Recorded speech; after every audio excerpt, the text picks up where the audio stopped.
सत्या तुमचा अनावरस मुलगा आहे असं जेव्हा निरूपाने मीरासमोर सुधाकर यांना म्हटलेलं असतं त्यावेळी सुधाकर यांना खूप त्रास झालेला असतो आणि यापुढे मी घरात कोणाला कसं तोंड दाखवू याचा विचार सुधाकर करत असतात. त्यांनी मनाशी पक्क ठरवलेलं असतं की यापुढे मी घरात कोणालाही तोंड दाखवायच्या लायकीचा राहिलेलो नाहीये आणि सुधाकर आत्महत्या करायला जात असतात. त्याच वेळेला तिथे आलेल्या मीराने सुधाकरांना अडवलेलं असतं आणि असं म्हटलेलं असतं, बाबा अहो काय करताय तुम्ही हे? तुम्हाला काय वाटतं आत्महत्या हा शेवटचा पर्याय आहे का? अजिबात नाही. अहो यातून मार्ग काढला पाहिजे. असं स्वतःचा जीव देऊन तुम्हाला वाटतंय प्रश्न सुटतील? अहो त्यानंतर हे काही आमचं आयुष्य असेल त्याला काही अर्थ असेल का? त्यावर सुधाकर म्हणत असतात, मीरा आज तर माझी लायकी निघाली आहे तुझ्यासमोर, काय राहिलं माझं? त्यावर मीरा म्हणत असते, नाही बाबा चुकताय तुम्ही. तुम्ही जो विचार करताय ना तसा माझ्या मनात काही विचार नाहीये. लक्षात घ्या, तुमचा मान मागेही होता, आत्ताही आहे आणि पुढेही असणारच आहे. त्यामुळे एवढ्याशा गोष्टीने एकदम विस्फाळून जाऊ नका. त्यावर सुधाकर म्हणत असतात, मीरा तुला एक गोष्ट सांगतो, लक्षात ठेव, त्यावेळेला जी परिस्थिती होती ना ती परिस्थिती सुधारण्यासाठी मला हे सगळं करावं लागलं. त्यावर मीरा म्हणत असते, हो बाबा तुम्ही कधी चुकूच शकत नाही, नका काळजी करू तुम्ही. आणि आता यावर तोडगा काढण्याचा विचार करा, आत्महत्या हा तोडगा नाहीये. त्यावर सुधाकर यांना मीराचं म्हणणं पटलेलं असतं आणि सुधाकर म्हणत असतात, मीरा मी तुला या मागचं सगळं रहस्य सांगतो. आणि मग सुधाकर यांनी एक एक करून मीराला सगळी स्टोरी सांगायला सुरुवात केलेली असते. आणि अशातच आता मीरा जेव्हा संपूर्ण स्टोरी ऐकते त्यावेळेला मीरा म्हणत असते, बाप रे किती भयंकर आहे. पण बाईसाहेबांना जेव्हा हे सत्य कळेल त्यावेळी त्यांच्याच पायाखालची जमीन सरकेल आणि त्यांना पश्चाताप झाल्याशिवाय राहणार नाही. त्यावर लगेचच आता सुधाकर म्हणत असतो, पण एक गोष्ट लक्षात ठेव, माझ्या निरूपाला त्रास होऊ नये असं वाटतंय मला. हे वाक्य ऐकल्यावर मीरा म्हणत असते, बाबा खरंच किती प्रेम करता तुम्ही त्यांच्यावर. त्यावर निरूपावर मी मनापासून प्रेम करतो असं सुधाकर म्हणतात. त्यावर मीरा म्हणत असते, ठीक आहे, पण आपल्याला या परिस्थितीतून जावंच लागणार आहे, त्यांना सत्य सांगावंच लागणार आहे. त्यावर सुधाकर म्हणत असतात, ठीक आहे, पण यावर काहीतरी तोडगा काढूनच सांगूया. तेवढ्यात तिथे आजी आलेली असते. ती म्हणत असते, सुधा मी सगळं तुमच्या दोघांचं बोलणं ऐकलंय आणि आता या मागचा जो काही प्रॉब्लेम आहे तो मी सॉल्व्ह करणार आहे. त्यावर सुधाकरला आता नेमकं कळत नसतं की आई काही गडबड तर घालणार नाही ना. आणि अशातच आता सुधाकरला शेवटी आजी म्हणत असते, हे बघ काळजी करू नकोस, मला कळतंय तुला काय वाटतंय, पण तुला सगळ्या प्रॉब्लेममधून बाहेर काढण्यासाठी आता मला पुढचं पाऊल टाकावंच लागणार आहे. आणि अशातच आता मीरा म्हणत असते, आजी तुमच्याबरोबर मी आहे, त्यामुळे तुम्ही काळजी करू नका, सांगा मी काय करू शकते. त्यावर आजी म्हणत असते, ऐक माझं, मी तुला जे सांगते ते नीट ऐक. आता मीराला सांकेतिक भाषेमध्ये आजीने जे काही सांगितलेलं असतं ते ऐकून सुधाकर म्हणत असतात, नाही आहे, असं करून नाही चालणार, अशाने सगळाच विचका होऊन जाईल. त्यावर आजी म्हणत असते, सुधा हाच शेवटचा पर्याय आहे. त्यावर सुधाकर म्हणत असतात, आय बघ विचार कर, मला या सगळ्यामागे खूपच मोठा प्रॉब्लेम वाटतोय. आणि अशातच आता मीरा म्हणत असते, बाबा नका काळजी करू तुम्ही, मला आजींचं म्हणणं पटतंय आणि हाच आपल्याला योग्य पर्याय म्हणून पुढे येतोय. त्यावर मात्र आता सुधाकर म्हणत असतात, जर तुम्हा दोघांना पटत असेल तर काही हरकत नाही. आणि अशातच आपण पाहतोय मागचा पुढचा विचार न करता आता मीराला बरोबर घेत आजी त्या घरातून बाहेर पडलेली असते.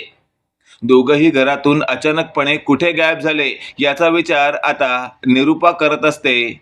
आणि शेवटी विचार करून करून खंगलेल्या निरूपाने सुधाकर यांना विचारलेलं असतं, काय हो काय चाललंय तुमच्या तिघांचं? त्यावर सुधाकर म्हणत असतात, निरूपा काय कशाबद्दल बोलून राहिली तू? त्यावर निरूपा म्हणत असते, मला येड्यात काढण्याचं विचार मनात असेल ना तर ते मनातून काढून टाका, मला सांगा नक्की काय विचार चाललाय तुमच्या तिघांचा. त्यावर लगेचच आता सुधाकर म्हणत असतात, निरूपा नेमकं कशाबद्दल बोलतेस तू? त्यावर निरुपा म्हणत असते, तुमचं आणि सासूबाईंचं आणि त्या फुलवालीचं काय चाललंय? सासूबाई आणि फुलवाली दोघी मिळून गेल्या कुठे? त्यावर सुधाकर म्हणत असतात, मला तर याबद्दल काहीच माहिती नाहीये. हे वाक्य ऐकल्यावर मात्र निरुपा म्हणत असते, अच्छा, म्हणजे काही गोष्टी तुम्ही माझ्यापासून लपवून ठेवताय तर. त्यावर लगेचच आता सुधाकर म्हणत असतात, नाही निरुपा, मी तुझ्यापासून एकच गोष्ट लपवली, ती म्हणजे. आणि अशातच निरुपा म्हणत असते, बोला ना, कोणती गोष्ट लपवलीत तुम्ही? त्यावर सुधाकर म्हणत असतात, नाही नाही, मी कोणतीच गोष्ट लपवली नाहीये. अशातच आता निरुपा म्हणत असते, एक गोष्ट लक्षात ठेवा, जर उद्या जाऊन मला कळलं तुमचं बाहेर अजून एखादं लफडं आहे तर मात्र मी तुम्हाला अजिबातच माफ करणार नाही या.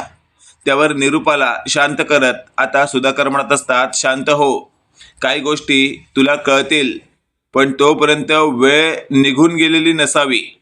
त्यावर निरुपा म्हणत असते, म्हणजे? त्यावर सुधाकर म्हणत असतात, म्हणजे म्हणजे वाघाचे पंजे.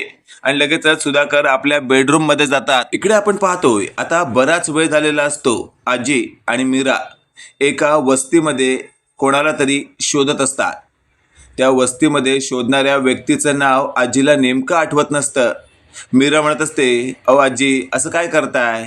बघा ना, जरा शांतपणे आठवण्याचा प्रयत्न करा. जर आपल्याला समोरच्या व्यक्तीचं नावच माहीत नसेल तर आपण त्या व्यक्तीला शोधणार कसं? त्यावर आजी म्हणत असते, अगं मीरा, अगं आता माझं वय झालंय, त्यामुळे ना नेमकं ते नाव लक्षात येत नाहीये, पण बघ, काहीतरी ना न वर्ण नाव होतं. हे वाक्य ऐकल्यावर मीरा म्हणत असते, न वर्णा तर निरुपा आहे. त्यावर आजी म्हणत असते, अगं निरुपा नाही ग, पण न वर्णाच दुसरं काहीतरी नाव आहे, नेमकं आठवण नाही राहिलं. अशातच आता येणाऱ्या जाणाऱ्या व्यक्तीला थांबवून आजी, अमुक तमुक बाई आहे का, इथे राहते का, असं विचारपूस करताच समोरची व्यक्ती म्हणत असतात, अहो आजी, तुम्ही सांगताय तशी व्यक्ती आम्हाला ओळखताच येत नाहीये, कारण नावच तुम्हाला माहिती नाहीये. आणि लगेचच आता मीरा म्हणत असते, आजी, मला असं वाटतंय ना, आपण कोणालाही विचारण्यापेक्षा आपण सरळ एक एक करून प्रत्येक घराला भेट देऊया, म्हणजे आपल्याला त्या घरात नेमकं त्या व्यक्तीचा चेहरा दिसला तर तुमच्या लक्षात येईल ना. त्यावर आजी म्हणत असते, हो ग, पण या वस्तीमध्ये किती घरं असतील हा तर विचार कर, कोणाकोणाच्या घरात जाणार आपण, आणि असं कोणी आपल्याला का म्हणून आत घेईल? तेवढ्यात समोर वस्तीमध्ये एक रांग लागलेली असते आणि ती रांग पाणी भरण्यासाठी असते. त्या वस्तीमध्ये असणाऱ्या एका नळाला पाणी येत असतं, त्यामुळे सगळेच तिथे पाणी भरायला गोळा झालेले असतात आणि तिथे एक महिला पाणी भरून आपल्या घराकडे जात असते. आता आजी त्या महिलेकडे पाहत असते. लगेचच मीरा म्हणत असते, आजी सांगा ना, काय पाहताय तुम्ही? त्यावर लगेचच आता आजी म्हणत असते, अगं मीरा, मला थोडं थोडं आठवलं, बहुतेक तीच बाई असावी. हे वाक्य ऐकल्यावर मीरा म्हणत असते, काय? आणि अशातच आता आजी म्हणत असते, हो, ती बघ, ती जी बालदी घेऊन चालली ना पाण्याची, तीच बाई असावी. त्यावर मीरा म्हणत असते, असं असेल ना आजी, तर आपल्याला त्यांच्याशी जाऊन बोलायला हवं.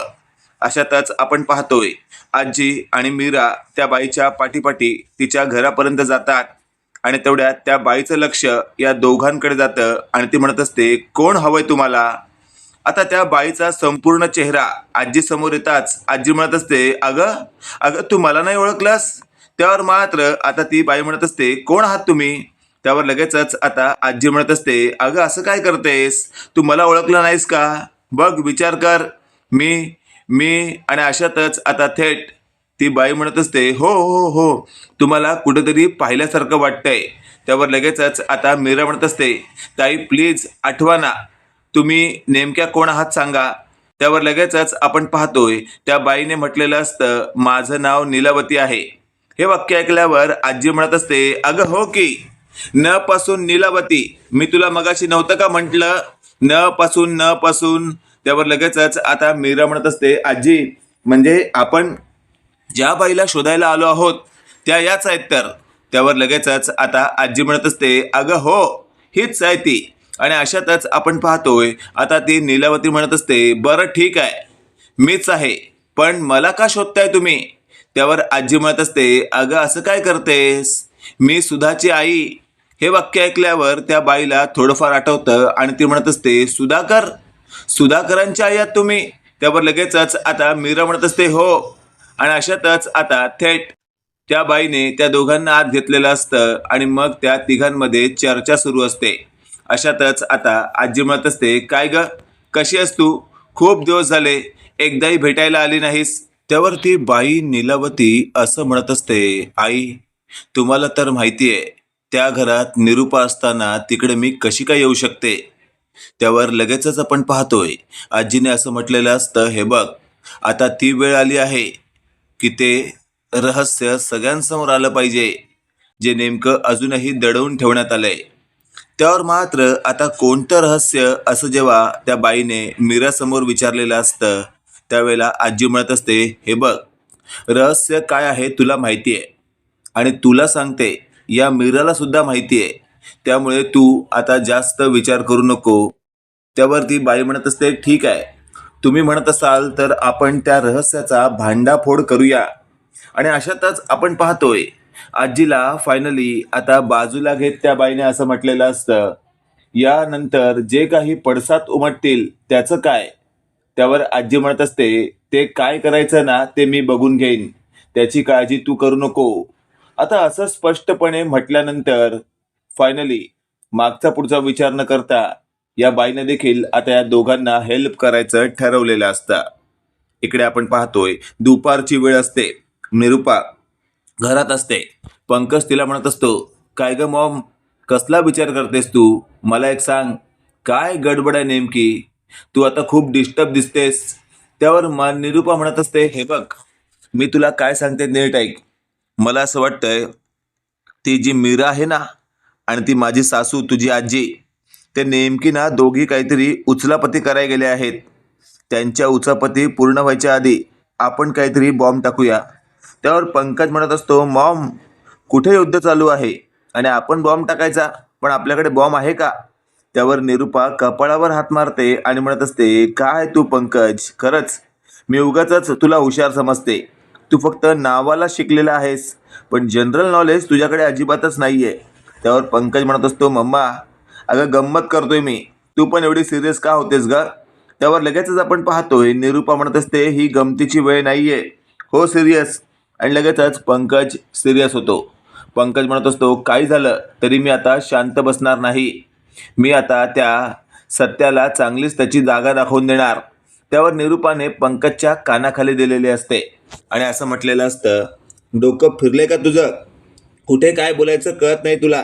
एक गोष्ट लक्षात ठेव, त्या सत्याच्या आता नादी लागू नकोस. चुकून लागलास ना तर तो सत्या तुला उभा आडवा करून तुडवून काढेल आणि त्या सगळ्या गडबडीमध्ये चांगलाच फटके खाऊन बसशील तू. आणि मग त्या सत्यासमोर हे यायचं की तूच त्याचा ऍक्सिडेंट घडवून आणलायस. त्यावर पंकज म्हणत असतो, नको मम्मा, मी त्याचा ऍक्सिडेंट घडवून आणलाय हे सत्य कोणालाच कळता कामा नये, नाहीतर तो सत्या माझा जीवच घेईल. तेव्हा निरुपा म्हणत असते, कळतंय ना, मग त्याच्या नादाला लागण्याचा प्रयत्न करू नकोस. त्यावर लगेचच आपण पाहतोय मागचा पुढचा विचार न करता सुधाकर तिथे आलेले असतात. त्याने आता पंकजचा हात धरलेला असतो आणि थेट आपल्या डोक्यावर ठेवत असं विचारलेलं असतं, मला सांग, मी आता जे काही ऐकलं ते खरं आहे? त्यावर पंकज लगेचच हात झटकतो आणि म्हणत असतो, पप्पा, काय चाललंय तुमचं? मी असली शपथ वगैरे खाणार नाहीये हा. त्यावर लगेचच आपण पाहतोय मागचा पुढचा विचार न करता आता सुधाकर यांनी पंकजला सटकन कानाखाली दिलेली असते आणि असं म्हटलेलं असतं, काय नालायक आहेस रे तू? किती नालायक आहेस? स्वतःच्या भावाच्या जीवावर उठतोस तू. त्यावर निरुपा म्हणत असते, गप्प बसा, आधीच सांगितलंय तुम्हाला, तो सत्या माझ्या मुलाचा भाव असू शकत नाही, तो तुमचा अनावरच मुलगा आहे. हे वाक्य ऐकल्यावर मात्र आता सुधाकर म्हणत असतात, निरुपा तोंड आवर, सत्य तुला कळेल ना त्यावेळेला तुझ्या पायाखालची जमीन सरकेल. त्यावर निरुपा म्हणत असते, गप्प बसा, काय जमीन सरकणार नाही, कारण तुमच्या पायाखालची जमीन सरकते ना, म्हणून तुम्ही असं म्हणताय. त्यावर लगेचच आपण पाहतोय मागून मीरा आलेली असते. ती म्हणत असते, बाईसाहेब, बाबा जे काही बोलतायत ना ते अगदी बरोबर आहे, सत्य कळल्यानंतर तुमच्या पायाखालची जमीन सरकणार आहे. त्यावर निरुपा तावातावाने पुढे येते आणि मीरा जवळ येत तिचे हात धरत म्हणत असते, आता तुला ना एक कानाखाली दिल्याशिवाय तुला अक्कल येणार नाही. आणि अशातच आपण पाहतोय मागचा पुढचा विचार न करता निरुपाला आता जेव्हा शेवटी मीराने असं म्हटलेलं असतं, हात धरायच्या आधी 10 वेळा विचार करा, नाहीतर उगाच तुमच्या नादाला मी लागले तर तुम्हाला भारी पडायचं. अशातच आपण पाहतोय आता निरूपाने लगेचच म्हटलेलं असतं, अच्छा म्हणजे आता छोटं तोंड मोठी बाता करणार का तू? त्यावर लगेचच आता सुधाकर म्हणत असतात, मीरा नेमकं काय प्रकरण आहे ते सांग हिला. आणि अशातच आता मीराने जेव्हा ते वाक्य म्हटलेलं असतं आणि ते वाक्य ऐकल्यानंतर या निरूपाला खूप मोठा धक्का बसतो. निरूपा म्हणत असते, काय उगाचच स्वतःचं पाप माझ्या माथी मारण्याचा प्रयत्न करू नका, नाहीतर मी तुमच्या विरोधात जाऊन पोलिसात तक्रार करेन. हे वाक्य ऐकल्यावर आता आजीने लगेचच निरूपाचा हात धरलेला असतो आणि असं म्हटलेलं असतं, असं जर करायचं असेल ना तर माझ्या बरोबर चल, मीही येते तुझ्या बरोबर पोलीस स्टेशनात आणि कर तक्रार माझ्या समोर माझ्या मुलाची. मग बघ कसा सगळा केसाचा गुताडा तुझ्यापर्यंतच जातो आणि शेवटी तुझी इज्जत चार चौघात जाईल. त्यावर निरूपाला खूप मोठी भीती वाटते. निरूपा स्वतःशी बोलत असते, बाप रे, म्हणजे इथे प्रकरण सगळं वेगळंच आहे. म्हणजे उद्या ह्या सगळ्या प्रकरणामध्ये मीच अडकू शकते. आणि अशातच आपण पाहतोय निरूपाने शेवटी हात जोडलेले असतात आणि तेवढ्यात आजी म्हणत असते, नाही हा हात जोडून सगळं काही सॉर्ट आउट करून घेणार नाही, कारण तू जे काही पाप केलंयस ना ते आता सगळ्यांसमोर आलंच पाहिजे. आणि अशातच आता निरूपा म्हणत असते, प्लीज मला माफ करा, या सगळ्या प्रकरणातून मला सोडवा, चूक झाली माझ्याकडून. आणि अशातच आता मागचा पुढचा विचार न करता निरूपाला शेवटी आजीने हाताला धरून घराबाहेर काढलेलं असतं. त्यावेळेला सुधाकर म्हणत असतात, आय प्लीज माझ्यासाठी माझ्यासाठी तू या बाईला घरातून बाहेर काढू नकोस. आणि लगेचच आता आजी म्हणत असते, बघ फक्त माझ्या मुलाच्या हट्टापाय तुला मी या घरात घेते, नाहीतर तुझी लायकी नाहीये माझ्या मुलासोबत राहायची. माझ्या मुलावर नको ते आरोप करतेस काय? थोबाड पाहिलंस का आरशात? आणि अशातच आता निरूपा चांगलीच चकटफू झालेली असते. तेवढ्यात मीराही म्हणत असते, बाईसाहेब चुकलात तुम्ही, तुम्ही आतापर्यंत बाबांना खूप काही बोललात, पण याच्या आधी तुम्ही विचार करायला होतं की खरंच असा नवरा मिळणे म्हणजे भाग्यच लागतं. आणि शेवटी आपण पाहतोय मीराला निरूपा म्हणत असते, एक गोष्ट लक्षात ठेव मीरा, मी चुकले, पण आता मला माफ करणं तुझ्या हातात आहे. त्यावर मीरा म्हणत असते, नाही नाही, माझ्या हातात नाही तर आजी सासूबाईंच्या हातात आहे.